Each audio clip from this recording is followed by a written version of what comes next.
महाकारुणिक बुद्ध को सादर नमन। परम पूज्य बाबा साहब डॉक्टर आम्बेडकर को सादर नमन। हम सबको धम्म का व्यवहारिक प्रशिक्षण देने वाले परम श्रद्धेय बनते डॉक्टर कुणाशील राहुल जी को सादर वंदामी और देश भर से जुड़े हुए आप सभी प्रबुद्ध साथियों को सादर नमो बुद्धाय। आप सब जानते हैं कि बीआरसी के इस प्लेटफॉर्म पर धम्म से जुड़े हुए किसी विषय पर प्रतिदिन हम चर्चा करते हैं। उसी कड़ी में आज मुझे अवसर मिला है कि मैं अपनी बात आप सबसे साझा करूं। विषय आप सबने पढ़ लिया होगा कि अप्रमाद बौद्धों का आवश्यक गुण है। जब भी हम धम्म भूमि की बात करते हैं तो एक टैगलाइन हम हमेशा पढ़ते हैं, सुनते हैं कि धम्म भूमि श्रेष्ठ जीवन के लिए एक आंदोलन। और पिछले कई वर्षों से श्रद्धेय बनते जी के कुशल नेतृत्व में, उनके सानिध्य में रहते हुए धम्म भूमि के माध्यम से इस बात को बेहतर ढंग से समझने का अवसर मिला है कि श्रेष्ठ जीवन के निहितार्थ क्या है, किसी व्यक्ति का जीवन श्रेष्ठ होने के मतलब क्या है, एक अच्छा और सच्चा बोध कौन होता है, उसमें कौन कौन से सद्गुण होते हैं। और इन्हीं सारी चर्चाओं, प्रशिक्षणों का विस्तार औपचारिक रूप से अभी हमें श्रद्धेय बनते जी के कुशल मार्गदर्शन में बौद्ध आचार संहिता के रूप में देखने को मिला। और हम सब ने उस आचार संहिता में बौद्धों की जीवन शैली के बारे में पढ़ा है, बौद्धों के गुणों के बारे में पढ़ा है। तो स्वाभाविक रूप से जब भी हम किसी मनुष्य की बात करते हैं, हर मनुष्य, उसके चरित्र में बहुत सी अच्छाइयां होती है, बहुत से सद्गुण होते हैं और संभव है कि कुछ बुराइयां भी हर व्यक्ति में होती हो। कुछ लोग ऐसे भी हो सकते हैं जिनमें बहुत सारी अच्छाइयां हो, बहुत सारे सद्गुण हो, और कुछ ऐसे भी मिल जाते हैं जिनमें बुराइयों की जगह ज्यादा हो और अच्छाइयां बहुत कम हो। लेकिन जब जब हम बौद्धों की बात करते हैं तब चूंकि हम बार बार इस बात को पढ़ते सुनते हैं कि धम्म का मतलब ही सदाचरण है, धम्म का अर्थ ही नैतिकता है, तो ऐसे में बौद्धों से अपेक्षा और बढ़ जाती है कि उनकी चारित्रिक विशेषताएं दूसरे लोगों के मुकाबले और बेहतर होगी, उनमें सद्गुण बाकी लोगों के मुकाबले ज्यादा होंगे और ज्यादा विकसित होंगे और ज्यादा गहरे होंगे। उन्हीं सद्गुणों की कड़ी में सच बोलना किसी व्यक्ति का गुण हो सकता है, उसके स्वभाव की विशेषता हो सकती है। किसी आदमी का ईमानदार होना उसके चरित्र का एक महत्वपूर्ण गुण हो सकता है। किसी का शीलवान होना भी एक महत्वपूर्ण गुण है कि किसी तरह से बहुत सारी विशेषताएं गिनाई जा सकती है, सद्गुण गिनाए जा सकते हैं। इन्हीं सद्गुणों में जिस गुण की सर्वाधिक आवश्यकता समझी गई, जिसे सर्वाधिक महत्व दिया गया, ऐसा एक सद्गुण, ऐसी एक पहचान निश्चित रूप से अप्रमाद के बारे में है। और यहां तक कहा जाता है कि किसी व्यक्ति को यदि धम्म में प्रवेश करना है तो उसका रास्ता अप्रमाद में से होकर ही आता है। तो हम सहजता से समझ सकते हैं कि न केवल अप्रमाद का कितना महत्व है, बल्कि हर एक अच्छे और सच्चे बौद्ध की स्वभाव की एक अनिवार्य आवश्यकता है, उसके व्यवहार की, उसके चरित्र का सबसे बेहतरीन सद्गुण है कि बौद्ध व्यक्ति अप्रमादी होता है। इस बात का महत्व इस वजह से और बढ़ जाता है क्योंकि महाकारुणिक बुद्ध को देखते हैं, उनकी देशनाओं को पढ़ते हैं। श्रद्धेय बनते जी ने कई बार जिक्र किया कृषि भारद्वाज के साथ तथागत की उस चर्चा का, जिसमें तथागत कहते हैं कि मैं अप्रमादी हूं। हम बाबा साहब डॉक्टर आम्बेडकर के जीवन को देखते हैं, उठने से लेकर देर रात सोने तक। तो हम जिन लोगों को अपना आदर्श मानते हैं, जिन महामानवों को अपना आदर्श मानते हैं, जब उनके व्यवहार की विशेषता रही है तो स्वाभाविक रूप से उनको चाहने वाले, उनका अनुकरण करने वाले, उन्हें अपना आदर्श मानने वाले हर एक अच्छे और सच्चे बौद्ध के जीवन शैली का, उसके चरित्र का, उसके स्वभाव का अभिन्न अंग बन जाता है अप्रमाद। आप में से कुछ साथी सोच रहे होंगे कि अप्रमाद होता क्या है। बहुत सरल शब्दों में यदि कहा जाए तो हम दो शब्द अक्सर सुनते हैं, जैसे श्रद्धेय बनते जी अक्सर उदाहरण देते हैं। जब हम सम्यक दृष्टि की बात करते हैं तो हम एक शब्द मिथ्या दृष्टि के बारे में भी पढ़ते हैं। ठीक इसी तरह से जब हम अप्रमाद की बात कर रहे हैं तो एक शब्द प्रमाद भी है। तो इन दोनों का अर्थ यदि हम समझते हैं तो बात मेरे ख्याल से बहुत सरलता से समझ में आ जाएगी। किसी व्यक्ति के प्रमादी होने का अर्थ यह है, या प्रमाद का अर्थ यह है, एक सामान्य सा अर्थ तो आलस्य से भरा हुआ जीवन समझा जाता है। जो व्यक्ति आलसी होता है हम कहते हैं कि ये प्रमादी है, एक लोक प्रचलित अर्थ ये है। लेकिन जब हम पाली भाषा के प्रमाद या प्रमाद शब्द की बात करते हैं तो इसका मतलब ये है कि आलसी तो है ही कोई व्यक्ति, इसके अतिरिक्त आलसी होने के साथ साथ वो दूसरी मौज मस्ती के कामों में लिप्त रहता है, ऐसे अनावश्यक कामों में लगा रहता है जिसकी न तो खुद की उन्नति में कोई जगह होती है और न ही समाज या मानव जाति के कल्याण के लिए उसका कोई योगदान होता है। दूसरी तरफ जब हम अप्रमाद की बात करते हैं तब उसका मतलब ये है कि आलस्य से बिल्कुल दूर, हमेशा सजग रहकर अपने काम के प्रति समर्पित रहने वाला व्यक्ति। तो अप्रमादी होने का निहितार्थ सीधा सीधा सा ये है, ऐसा व्यक्ति जिसमें बिल्कुल भी आलस नहीं हो, जो निरंतर कार्य में लगा रहता हो, निरंतर रचनात्मक कामों में लगा रहता हो। जैसे हम व्हाट्सएप मैसेज पढ़ते हैं कि काम तो दिन भर दिमक भी करती है, तो उस तरह की कर्तव्य निष्ठा नहीं, बल्कि खुद के कल्याण के लिए, दूसरों के कल्याण के लिए निरंतर काम लगे रहना, उसको कहते हैं हम कि अप्रमादी व्यक्ति है। और अप्रमादी होने का या फिर अप्रमाद शब्द का महत्व कितना बड़ा है, इस तथ्य को आप इस बात से भी समझ सकते हैं कि बौद्धों का जो एक बहुत ही लोकप्रिय ग्रंथ है, त्रिपिटक साहित्य का अभिनंग धम्मपद, उसका दूसरा जो सेक्शन है, दूसरा जो भाग है, उसका नाम ही अपमाद व गो है। तो हम सहजता से समझ सकते हैं कि महाकारुणिक बुद्ध की देशनाओं में, उनकी शिक्षाओं में, उनके साहित्य में इस शब्द का महत्व कितना बड़ा रहा है। अलग अलग समय पर महाकारुणिक बुद्ध ने इसके बारे में बहुत सुंदर सुंदर देशनाएं दी। और आज जब आधुनिक समय में हम अपने आप को बौद्ध घोषित कर रहे हैं, अपने आप को बौद्ध बनाने हेतु काम कर रहे हैं, तो स्वाभाविक रूप से अप्रमाद हमारे जीवन का, हमारे व्यवहार का भी अंग बन जाना चाहिए। इसे बहुत ही सरल सी कहानी के माध्यम से यदि मैं समझाना चाहूं तो आप सब ने प्राइमरी क्लासेज में कछुए और खरगोश की कहानी के बारे में पढ़ा होगा, सुना होगा। और बहुत ही छोटी सी कहानी, लेकिन मूल रूप में वो महाकारुणिक बुद्ध की उस महान शिक्षा की ओर इशारा करती है। किस तरह से खरगोश नाम का जानवर जो इतनी तेज गति से दौड़ता है, लेकिन अप्रमादी होने की वजह से, आलसी होने की वजह से वो बीच रास्ते में सो जाता है। लेकिन कछुआ जो प्रमाद से दूर है, जो लगातार उद्यमशील है, सजग है, सचेत है और निरंतर काम करने वाला है, वो अंततः उस दौड़ को जीत जाता है।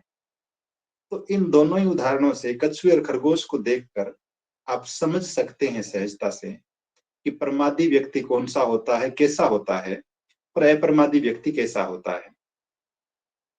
एक बार महाकारुणिक बुद्ध ने दो युवा भिक्षुओं को, जिनमें एक तो बहुत ही लगनशील ध्यान करने वाला था और दूसरा दिन रात सोया रहता था, उन दोनों को समझाते हुए एक बड़ी सुंदर सी गाथा कही अप्रमाद के बारे में।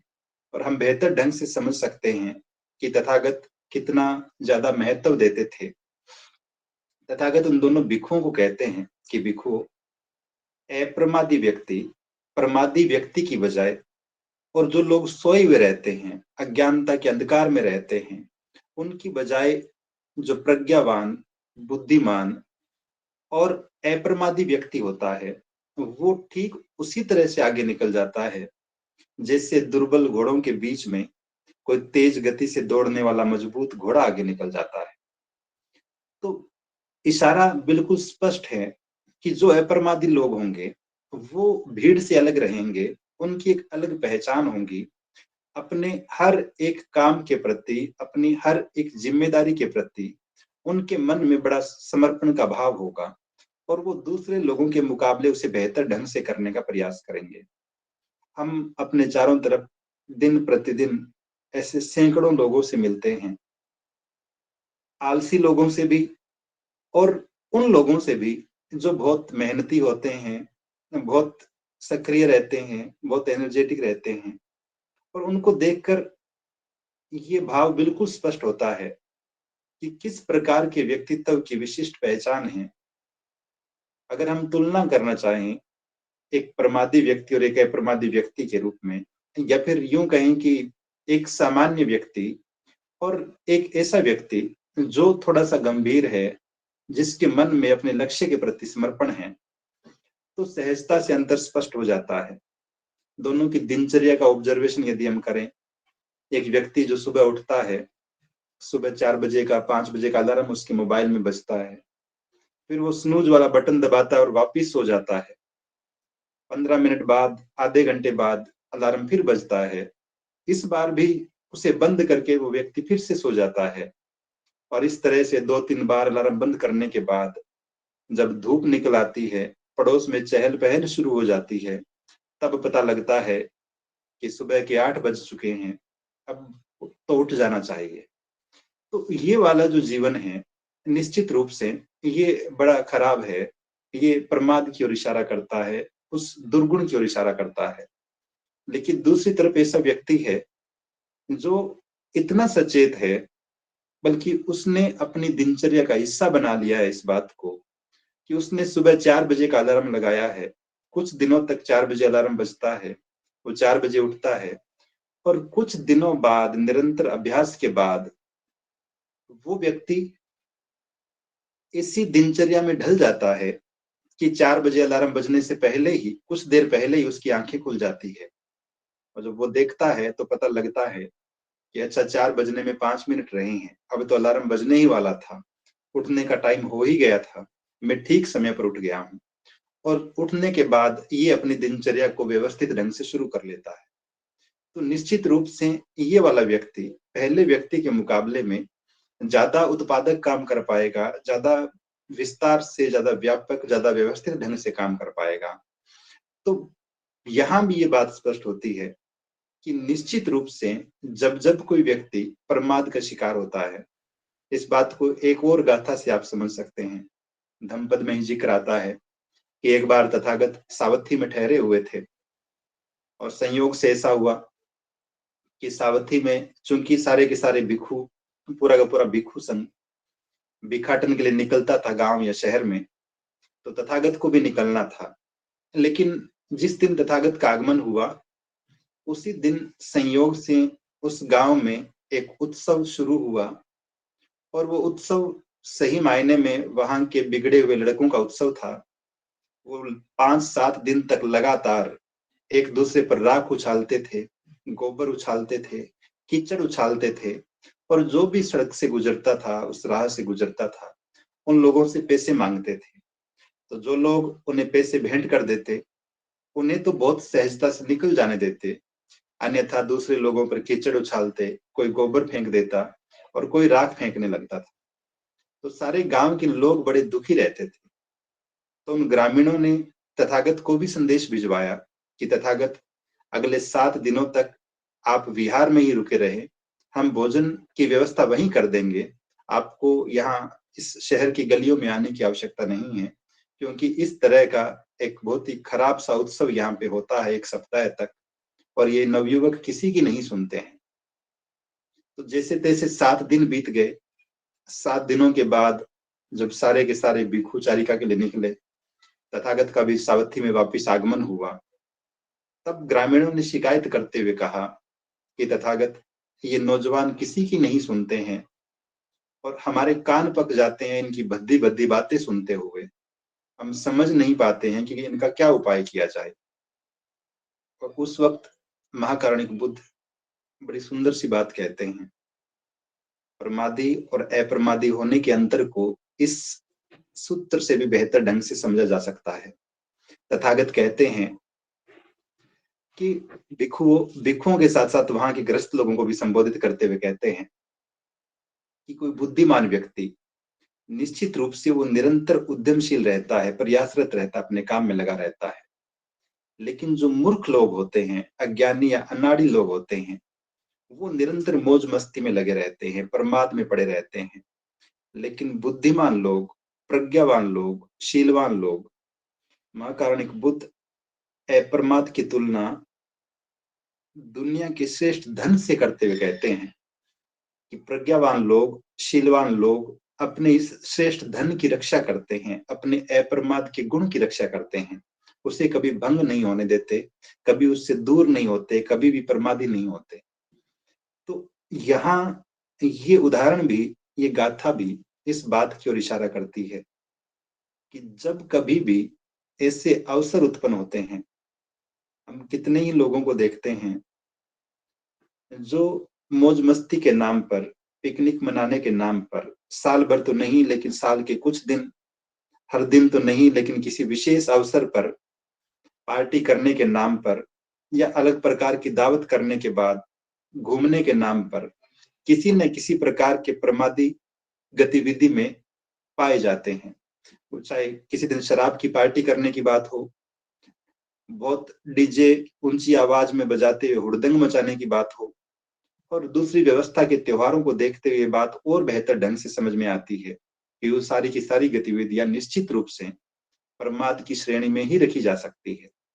दूसरी तरफ महाकारुणिक बुद्ध अपने भिक्षुओं को, ग्रस्त लोगों को देशना देते हुए कहते हैं कि अप्रमादी लोग, जिस तरह से कोई व्यक्ति अपने धन की रक्षा करता है, ठीक उसी तरह से प्रज्ञावान, शीलवान लोग, अच्छे आचरण वाले लोग, नैतिकता वाले लोग, सदाचरण वाले लोग अप्रमाद की रक्षा करते हैं, उसे कभी खंडित नहीं होने देते, उसे अपना एक आवश्यक सद्गुण बनाकर बचा कर रखते हैं। आलसी लोग या तो कुछ नहीं करेंगे या फिर करेंगे तो इतना वो विनाशात्मक होगा, इतना नुकसान पहुंचाने वाला होगा, और जन कल्याण से उनका कोई सरोकार नहीं रहता है। तो इस तरह से हम इस गाथा के माध्यम से फिर से समझ सकते हैं कि अप्रमादी होना निश्चित रूप से व्यक्ति को आगे बढ़ाता है, उसके सद्गुणों में वृद्धि करता है, उसे एक बेहतरीन इंसान बनाता है, उसे एक अच्छा और सच्चा बोध बनाता है। अगर हम आलसी बने रहते हैं, मुझे एक चुटकुला याद आ रहा है। एक बार 4 आलसी दोस्त थे, संयोग से किसी दिन पार्टी कर रहे थे, तो चारों के चारों एक साथ खाने के लिए बैठे, और जब चारों ने खाना शुरू किया, रोटी का पहला ही टुकड़ा पहले ही कोर अपने मुंह में डाली होगी सब्जी में लगाकर, तो चारों को पता चला। किसी एक ने कहा कि यार इस सब्जी में नमक कम है, तो दूसरे ने भी कहा हाँ ऐसा मुझे भी लग रहा है कि इसमें नमक तो कम है। तीसरा भी इस बात को दोहराता है, और चौथा भी कहता है कि हाँ नमक तो कम है, लेकिन नमक तो रसोई में पड़ा हुआ है, वहां से लेकर कौन आए। तो चारों एक दूसरे को कहने लगते हैं कि तू खड़ा हो और रसोई से नमक लेकर आ। दूसरा तीसरे को कहता है कि तू खड़ा हो और रसोई से नमक लेकर आ। तीसरा चौथे को कहता है कि तू खड़ा हो और रसोई से नमक लेकर आ। चारों इस तरह से आपस में एक दूसरे को कहते रहते हैं, लेकिन चारों इतने आलसी थे कि उनमें से कोई भी खड़ा नहीं होता। कई देर बीतने के बाद चारों निर्णय करते हैं कि चलो हम चारों चुप हो जाते हैं, मौन हो जाते हैं, और हम चारों में से जो भी व्यक्ति पहले बोलेगा वही खड़ा होकर रसोई में से नमक लेकर आएगा। तो चारों चुपचाप बैठ जाते हैं और इंतजार करते हैं कि हम चारों में से कोई एक बोल जाए, और जो बोलेगा वही नमक लेकर आएगा खड़ा होकर। चारों बैठे रहे, इंतजार करते रहे एक दूसरे के बोलने का। रात हो गई, चारों को नींद आने लगी, और चारों सो भी गए भूखे ही। सुबह जब आंख खुली तो फिर एकदम पूरे होशो हवास में फिर बैठ गए कि मुझे बोलना नहीं है, अगर मैं बोल गया तो खड़ा होकर रसोई से नमक लेके आना पड़ेगा। चारों फिर बैठे रहे, पूरा दिन निकल गया बिना बोले, और चारों के चारों जो है लगभग 1.5 दिन से भूखे थे। एक दिन गुजरा, 2 दिन गुजरा, 3 दिन गुजरे, और अब चारों के चारों की हालत खराब होने लगी भूख के मारे। वहीं मौन ही बैठे बैठे नींद लिए जा रहे हैं, लेकिन कोई भी बोल नहीं रहा आपस में। जब 3-4 दिन बीत गए तो ये चारों के चारों आलसी दोस्त बेहोश हो गए भूख से, या फिर शरीर में ऊर्जा की कमी की वजह से। जब इन चारों में से 3-4 दिन तक कोई बाहर नहीं निकला, तो पड़ोसियों को संदेह हुआ, इस घर में 4 दोस्त रहते थे, उन्हें कई दिनों से देखा नहीं। तो पड़ोसी दरवाजा तोड़कर अंदर आते हैं और देखते हैं कि चारों दोस्त मरे हुए पड़े हैं। अब पड़ोसी जैसे-तैसे करके उनके अंतिम संस्कार की तैयारियां शुरू करते हैं और सोचते हैं कि चारों के चारों ही मर गए बेचारे, अब तो पीछे कोई बचा भी नहीं है, तो इनके अंतिम संस्कार की व्यवस्था भी हमें ही करनी है। लेकिन पड़ोसी जब आकर चारों के हाथ लगाते हैं, तो उनके शरीर में कुछ हलचल होती है। उन्हें लगता है कि पड़ोसी इकट्ठे हो गए हैं, लेकिन और वो देख भी रहे थे कि किस तरह से पड़ोसी अंतिम संस्कार की तैयारी कर रहे हैं। हमें लिटाया जा रहा है, उठाया जा रहा है। लेकिन चारों के चारों चुप थे कि अगर बोल गए तो कुछ करना पड़ जाएगा, रसोई में से नमक लाना पड़ जाएगा। चारों को चिता पर लेटा लिया गया, शमशान ले जाने की तैयारियां हुई। और जब चारों को चिता पर लेटा दिया गया, उसके बाद जब कोई व्यक्ति आगे आया किसी एक चिता को आग लगाने के लिए, तब वो अचानक से आलसी दोस्त बोल पड़ा कि मैं अभी जिंदा हूं, मुझे मत जलाओ। और जैसे ही उसने ये बात कही, बाकी तीनों दोस्त भी जोर से चिल्लाए कि चल, तेरी बारी है, तू रसोई में से नमक लेके आएगा। तो आलस्य इस हद तक हावी हो जाए किसी व्यक्ति पर, भले ही ये चुटकुला है, लेकिन उस मानवीय प्रवृत्ति की तरफ इशारा करता है जिसमें आलस कूट-कूट कर भरा रहता है, जो अनेक बार हमें बहुत सारे काम करने से रोक देती है, या फिर बार-बार काम को अगले दिन पर टालते रहना और ये सोचना कि इसे अगले महीने करेंगे, अगले रविवार को करेंगे, 3 दिन बाद करेंगे, 5 दिन बाद करेंगे। ये आदत जब स्थायी हो जाती है, तो निश्चित रूप से ऐसा व्यक्ति प्रमादी व्यक्ति ही बन जाता है। उसके विकास की संभावनाएँ रुक जाती है, उसके सुख की संभावनाएँ कमज़ोर होने लगती है और ऐसा व्यक्ति अंततः अपयश का भागीदार बनता है। तो इस सारे के सारे तंत्र में जो हमारे चरित्र से, हमारे सद्गुण या अवगुण से जुड़ा हुआ है, ये बात बेहतर ढंग से समझ में आती है कि जब तक कोई व्यक्ति आलसी बना रहता है, किसी रचनात्मक काम की बजाय मौज-मस्ती के काम में लगा रहता है, भोग-विलास में लगा रहता है, तब एक प्रमादी व्यक्ति का जीवन ही व्यतीत कर रहा होता है। एक जगह पर महाकारुणिक बुद्ध भिक्षुओं को संबोधित करते हुए एक और बड़ी महत्वपूर्ण बात कहते हैं, प्रमाद और अप्रमाद के बारे में ही। तथागत कहते हैं कि जिस तरह से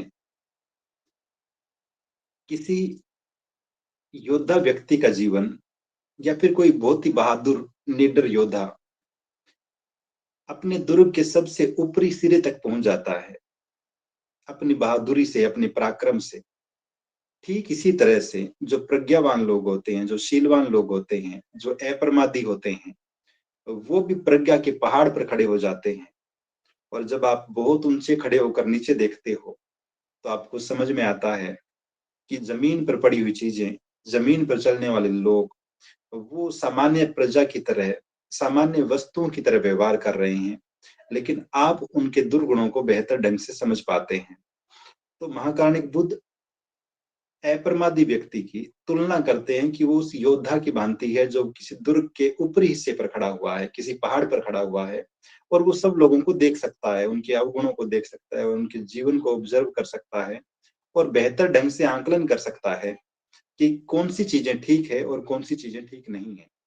एक और अंतिम बात मैं इसमें ऐड करूं, एक जगह पर महाकारुणिक बुद्ध भिक्षुओं को संबोधित करते हुए कहते हैं कि हमें अप्रमादी रहकर अपने जीवन को इस तरह से ऊंचा उठा लेना चाहिए जैसे समुद्र के बीच में कोई द्वीप होता है। समुद्र के बीच में ऊपर उठी हुई जमीन होती है। समुद्र की लहरें उस द्वीप समूह का कुछ नहीं बिगाड़ पाती, बाढ़ का पानी भी उसे डुबो नहीं पाता। तो ठीक इसी तरह से यदि हम अप्रमादी बनकर काम करते हैं, बिना किसी आलस्य के काम करते हैं, सदैव किसी काम को करने हेतु तत्पर रहते हैं जो सबके कल्याण से जुड़ा हुआ रहता है, तो निश्चित रूप से हमारी उपस्थिति, हमारा कार्य लोगों को न केवल हौसला देता है, बल्कि अनेक लोगों के कल्याण का मार्ग भी प्रशस्त करता है। तो ये भी प्राथमिक बात हो जाती है। 2-4 छोटे-छोटे और उदाहरण मैं आपसे साझा करूँ। कई बार ऐसा होता है, अक्सर श्रद्धेय बनते जी जब हमें किसी प्रशिक्षण के लिए बुलाते हैं, धम्मभूमि के मुख्यालय पर, आप में से बहुत सारे साथी पलवल आए भी होंगे। और विशेष रूप से दिसंबर या जनवरी के महीने में जब धम्मभूमि की कोर टीम का प्रशिक्षण रहता है 3-4 दिनों का, तो उस वक़्त पूरे के पूरे उत्तरी भारत में बहुत भयानक सर्दी पड़ रही होती है, धुंध भी होती है, बहुत कुछ दिखाई भी नहीं देता है। लेकिन ऐसे विकट मौसम में भी बहुत सारे लोग अपने घर की रज़ाइयों को, अपने हीटर वाले कमरे को छोड़कर वहाँ उपस्थित रहते हैं और न केवल उपस्थित रहते हैं, बल्कि श्रद्धेय भंते जी द्वारा दिए गए प्रशिक्षण को, बताई गई बातों को या फिर मीटिंग में डिस्कस किए जा रहे बिंदुओं पर बहुत सक्रिय सहभागिता दिखाते हुए अपनी राय भी देते हैं। और ये सब इस वजह से हो पाता है क्योंकि हम अपने सामने जिनको अपने आदर्श के रूप में देखते हैं, अपने नेतृत्वकर्ता को देखते हैं, श्रद्धेय भंते जी को देखते हैं, तो इस बात में विश्वास और प्रगाढ़ होता है और गहरा होता है कि जब हमारे नेतृत्वकर्ता तमाम प्रकार के प्रमादों से दूर होकर बहुत ही लगन के साथ, बहुत ही समर्पण के साथ और बहुत ही निरंतरता के साथ, बिना थके, बिना रुके, नियमित रूप से काम कर रहे हैं, तो हमें भी अपनी ज़िम्मेदारियाँ समझ में आती है। श्रद्धेय भंते धम्मशील जी कई बार उनका घर पर आगमन होता है और मैं देखता हूँ कि सुबह उठते ही जब हम पूछते हैं, "भंते जी चाय बनाए कि कॉफ़ी?" तो भंते जी का जवाब आता है कि, "चाय और कॉफ़ी तो कुछ नहीं चाहिए, ये बताओ मीटिंग के लिए अब कहाँ चलना है, काम क्या करना है?" तो इन सारे भिखुओं-भिखुणियों को बहुत ही निरंतरता के साथ, बहुत ही गति के साथ और बहुत ही समर्पण के साथ, बिना किसी आलस के निरंतर काम करते हुए देखकर ये बात और प्रगाढ़ होती है और हौसला मिलता है, सद्प्रेरणा मिलती है कि हम सब लोग जो अपने आप को बौद्ध कहते हैं, अपने आप को बौद्ध जीवन शैली में ढालना चाहते हैं, हमारा जीवन कैसा होना चाहिए? और जैसा मैंने शुरुआत में कहा कि धम्म के साहित्य में तो यहाँ तक कहा जाता है कि अप्रमाद धम्म में प्रवेश का द्वार है। तो जो व्यक्ति धम्म में आना चाहता है, जो व्यक्ति बौद्ध बनना चाहता है, उसके जीवन से आलस्य का बिल्कुल छुटकारा हो जाना चाहिए, उससे मुक्ति हो जाना चाहिए।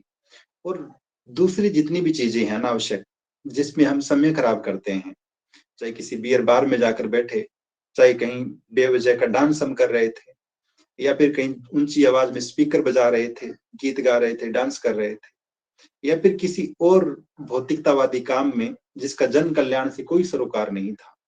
ऐसे तमाम कामों से अपने आप को दूर करते हुए यदि हम भी महाकारुणिक बुद्ध के भिक्षुओं की तरह उनकी बताई गई शिक्षाओं का अनुकरण करते हुए अपने जीवन को ढालने का प्रयास करेंगे, तो निश्चित रूप से ऐसे अनगिनत दर्जनों उदाहरण त्रिपिटक साहित्य में पढ़ने को मिलते हैं कि किसी व्यक्ति ने, किसी उपासक या ग्रस्त व्यक्ति ने अप्रमादी होकर महाकारुणिक बुद्ध की शिक्षाओं का अनुसरण करते हुए, धम्म का आचरण करते हुए अपने आप को, अपने पूरे परिवार को यश का भागीदार बनाया, अपने पूरे परिवार को पूरे शहर में, पूरे गाँव में और अब हम देखते हैं इतिहास की किताबों में प्रतिष्ठित किया। तो इसका पूरा का पूरा श्रेय निश्चित रूप से इस बात को जाता है, उस आदत को जाता है, उस सद्गुण को जाता है, जिसे हम अप्रमाद के रूप में जानते हैं। तो एक बौद्ध होने के नाते हमारी ये प्राथमिक ज़िम्मेदारी हो जाती है कि हम जिन्हें अपना आदर्श मानते हैं, चाहे महाकारुणिक बुद्ध हो, आप उनकी दिनचर्या के बारे में पढ़ेंगे कि तथागत की जीवन शैली क्या थी, सुबह उठने से लेकर रात को सोने तक। तो आश्चर्य होता है हमें कि ऐसा भी भला हो सकता है क्या? कोई 2-3 घंटे सोकर भी और पूरे-पूरे दिन काम कर सकता है क्या? तो ठीक इसी तरह से बाबा साहब डॉक्टर अम्बेडकर को भी पढ़ते हैं। वो उदाहरण, वो घटना, वो प्रसंग आप सबने सुना पढ़ा है, जब बाबा साहब कहते हैं कि वो लोग सो रहे हैं क्योंकि उनका समाज जाग रहा है और मैं इसलिए जाग रहा हूँ क्योंकि मेरा समाज सो रहा है। तो बाबा साहब डॉक्टर अम्बेडकर का जीवन भी इस बात की सीख है कि वो पूरी तरह से अप्रमादी व्यक्ति तब रहे और अपने पूरे जीवन में उनकी दिनचर्या भले ही बीमारी का दौर रहा हो, हालात कितने ही खराब रहे हों, तब भी उन्होंने अपनी दिनचर्या से समझौता नहीं किया, अपने इन सद्गुणों से समझौता नहीं किया। और आधुनिक दौर में हम परम श्रद्धेय बनते डॉक्टर करुणाशील राहुल जी को देख रहे हैं लगातार यात्राएं करते हुए, लगातार देशनाएं देते हुए, लगातार प्रशिक्षण देते हुए, और जो साथी बहुत नजदीक से धम्मभूमि से जुड़े हुए हैं वो इस बात को बेहतर ढंग से जानते हैं कि रात को 1 बजे 2 बजे तक मीटिंग हर दिन होती रहती है और फिर सुबह 4-5 बजे उठकर वापिस काम लग जाना। तो ये ऊर्जा निश्चित रूप से धम्म का प्रभाव है। ये ऊर्जा निश्चित रूप से महाकारुणिक बुद्ध की शिक्षाओं का प्रभाव है। धम्म को अपने आचरण में उतारने का प्रभाव है। तो एक अच्छा और सच्चा बौद्ध होने के नाते हम सबका भी ये प्राथमिक कर्तव्य बनता है कि अप्रमाद हमारी जीवन शैली का अंग हो, हमारे व्यवहार का अंग हो, हमारे चरित्र का अंग हो। तो मैं अपनी बात को यहीं खत्म कर रहा हूँ, इस उम्मीद के साथ कि आज की गूगल मीट में जुड़ने वाले साथी और इसे गंभीरता से सुनने वाले सारे साथी कम से कम इस बात के लिए आश्वस्त हो लेंगे कि हमारा पूर्व जीवन चाहे कैसा भी रहा हो, लेकिन भविष्य में हम इस बात के लिए दृढ़ संकल्पित होते हैं कि हम किसी भी प्रकार के आलस से दूर रहते हुए निरंतर खुद के कल्याण के लिए, परिवार के कल्याण के लिए, समाज के कल्याण के लिए, देश के कल्याण के लिए और अंततः पूरी मानव जाति के कल्याण के लिए निरंतर काम करते रहेंगे। परिस्थितियां कैसी भी आए, मौसम कैसा भी हो, उन तमाम विरोधाभासों के बावजूद हम अपने जीवन में किसी भी प्रकार के आलस्य को कोई स्थान नहीं देंगे, बल्कि इसके स्थान पर निरंतरता, नियमितता, सजगता, जागरूकता के साथ हम निरंतर काम करते रहेंगे। बाबा साहब डॉक्टर अम्बेडकर के मिशन को बढ़ाने का काम करते रहेंगे, महाकारुणिक बुद्ध की शिक्षाओं को प्रचारित करने के लिए काम करते रहेंगे, धम्म का प्रचार प्रसार करने के लिए काम करते रहेंगे और अंततः धम्मभूमि के श्रेष्ठ जीवन के आंदोलन को, इसकी गतिविधियों को जन जन तक पहुंचाने के लिए आजीवन काम करते रहेंगे। उम्मीद करता हूँ कि आप सबने ध्यानपूर्वक सुना होगा। सभी को बहुत बहुत साधुवाद। श्रद्धेय बंते जी को सादर वंदनामि। नमो बुद्धाय।